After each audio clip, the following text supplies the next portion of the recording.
Hello everyone, আশা করি সকলে ভালো আছেন। প্রায় 33 বছর পর ন্যাশনাল অ্যাওয়ার্ড পেতে চলেছে আমাদের কিং খান অর্থাৎ শাহরুখ খান। বলিউড ভাইজান শাহরুখ খান তিনি ন্যাশনাল অ্যাওয়ার্ড পেতে চলেছে খুব শীঘ্রই। তাও ন্যাশনাল অ্যাওয়ার্ডটা পেতে চলেছে জওয়ান 33 বছর পর। আমি বুঝি না 33 বছর তিনি ভালো ছবি করেন নাই, এই অ্যাওয়ার্ড গুলো কি? হ্যাঁ, না পড়বো না একেবারে। এই যে আমাদের বাংলাদেশেই অনেক বছর পর তুফান দিয়ে অ্যাওয়ার্ড পেল।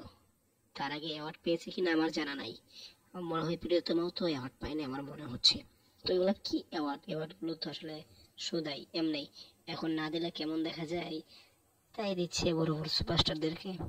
তো যাই হোক, ন্যাশনাল অ্যাওয়ার্ড পেতে চলেছে শাহরুখ খান, তাও সেটা জওয়ানের জন্য। তো ইটলির ছবি, তো ভালো লাগা হোক।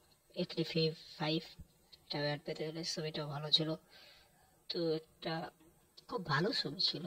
তো thank you national award Shahrukh Khan পেতে চলেছে। তো থ্যাংক ইউ পুরো ভিডিওটি দেখার জন্য, ধন্যবাদ নতুন ভিডিওটি দেখার জন্য।